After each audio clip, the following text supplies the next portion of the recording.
Fala galera, esse é o episódio número 2, especial Estádio do Mengão. E hoje nós vamos falar sobre modelos internacionais. Quando a gente fala modelos internacionais, a gente não está falando simplesmente de pegar um estádio e trazer para o Brasil o projeto, claro. O que a gente está falando é pegar partes de estádios ou estratégias que tiveram sucesso lá fora e trazer aqui para quando a gente começar a discutir o possível estádio do Flamengo. E hoje nós vamos trazer alguns modelos internacionais. Esse processo de trazer modelos internacionais, na verdade, é para nos ajudar a definir o que a gente quer. O segundo passo é definirmos o que a gente precisa. O que a gente precisa, na verdade, são duas coisas. A questão esportiva, ou seja, um estádio que possa ajudar o time local, o time da casa, ou seja, o Flamengo, e intimidar o adversário. E o segundo, que possa receber jogos internacionais, que não tenha nenhum problema com relação à legislação da Conmebol ou da FIFA. E, finalmente, o terceiro item é quanto a gente pode pagar. Então, não adianta a gente querer aqui um estádio que a gente não possa efetivamente pagar. Hoje nós vamos falar de alguns estádios internacionais. Vamos lá! Vamos falar aí do estádio do Borussia Dortmund, o Signal Iduna Park. Esse estádio tem uma característica especial, é o setor sul.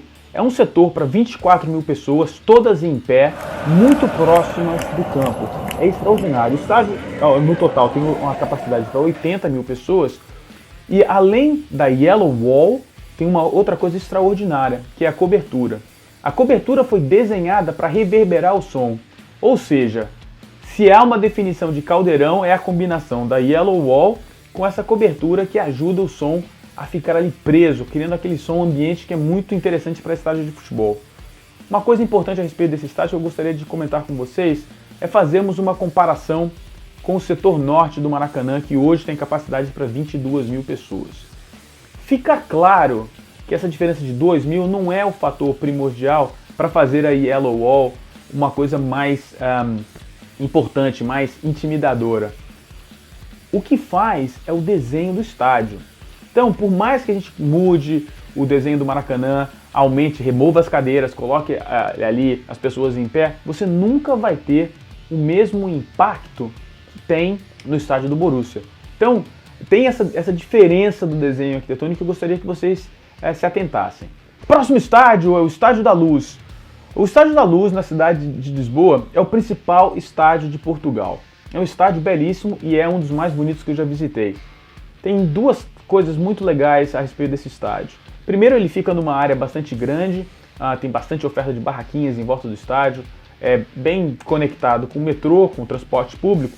E quando você chega no estádio, sob as arquibancadas, tem lá uma praça de alimentação, tem um shopping, tem uma loja maravilhosa do Benfica, tem uma loja imensa da Adidas.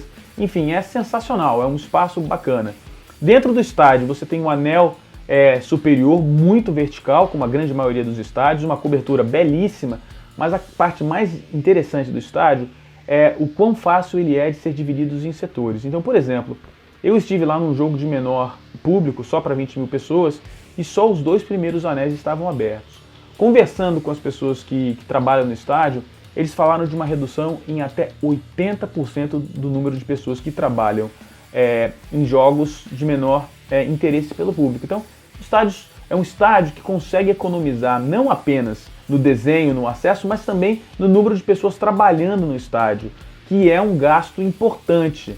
Então você tem um jogo que é para mais ou menos 1/3 do tamanho do estádio, você reduz em até 80% o número de pessoal trabalhando, uma característica importante. Você não encontra isso no outro lado da cidade, no estádio do Sporting, apesar de ser um estádio praticamente com a mesma idade, o novo estádio do Sport. A coisa legal do estádio do Sport é o acesso, que é praticamente direto do metrô para o estádio, é tudo integrado, e o estádio tem bastante serviço, tem bastante espaços em volta do estádio que servem ao torcedor. Você também assiste muito perto, a única diferença é que você não tem essa capacidade de compartimentar tão grande quanto você tem o estádio do Benfica, o Estádio da Luz. Talvez os 2 exemplos mais legais que eu vou apresentar hoje para vocês são os 2 estádios da cidade de Sevilha. O estádio do Sevilha é localizado numa área bem central da cidade de Sevilha, fácil acesso para todos os cantos, muito perto do centro da cidade, colado numa loja muito famosa lá da Espanha, o El Corte Inglês. E na frente desse estádio, como vocês podem ver aí na imagem, você tem aí um shopping. Você tem um shopping que serve todo o estádio, né? É realmente sensacional. é um desenho bastante interessante. Então, em dias de jogos, claro, as pessoas usam o shopping com mais frequência, mas fora dos dias de jogo também há bastante interesse do público com relação ao espaço. Então, é uma coisa interessante, tem uma loja enorme do Sevilha do lado do estádio, é bem bacana. Do outro lado da cidade, numa área bem mais isolada, a gente tem o estádio do Real Betis, que é um estádio bem mais simples, mas muito mais simples. Como eu disse, é fora da cidade, tem uma boa ligação de ônibus, mas é bem fora da cidade de Sevilha. E uma das coisas legais desse estádio é que você vê o quão simples ele é. Quando eu estive lá, eles já tinham acabado a parte sul, que tinha sido demolida, vocês estão vendo as imagens aí da construção do setor sul, e você vê que é um estádio ainda sendo desenvolvido, ainda em construção. Quando estiver pronto vai ser sensacional. Como vocês podem ver na imagem também, ele é super vertical, todos os assentos são super verticais. Eu estou provavelmente na última fileira, na última que tinha ingresso disponível, eu sentei lá em cima, e quando ele for terminado ele vai ser todo coberto, vai ficar sensacional, vai virar um caldeirão. O próximo estádio é o estádio, um dos mais famosos do mundo, é o Santiago Bernabéu, o estádio do Real Madrid. Para mim esse estádio é a combinação perfeita daquilo do que eu considero ser um caldeirão. É um estádio extremamente vertical, com uma cobertura fantástica. Os anéis, eles correm uns sobre os outros, o que aumenta a sensação acústica, porque o som é direcionado para dentro do campo. É um estádio extraordinário, é super alto, não é o maior estádio da Espanha, mas é um estádio que tem aquele som ambiente pesado mesmo, um som de estádio bastante, enfim, vivo, parece que está lotado, é sensacional, o estádio é bem bacana. Diretamente do São Bernardo Bernabéu, aquela velha história. Para amar o Mengão, você tem que amar futebol. Para amar futebol, você tem que vir no São Bernardo Bernabéu pelo menos uma vez na vida. O estádio é sensacional, é super vertical, extremamente vertical. E a esperança de estar lotado hoje. Real Madrid contra Sevilha. Os dois com 28 pontos no Campeonato Espanhol. Deve ser um grande jogo. O Real Madrid bem completo. Vamos ver. Esperança de um bom jogo.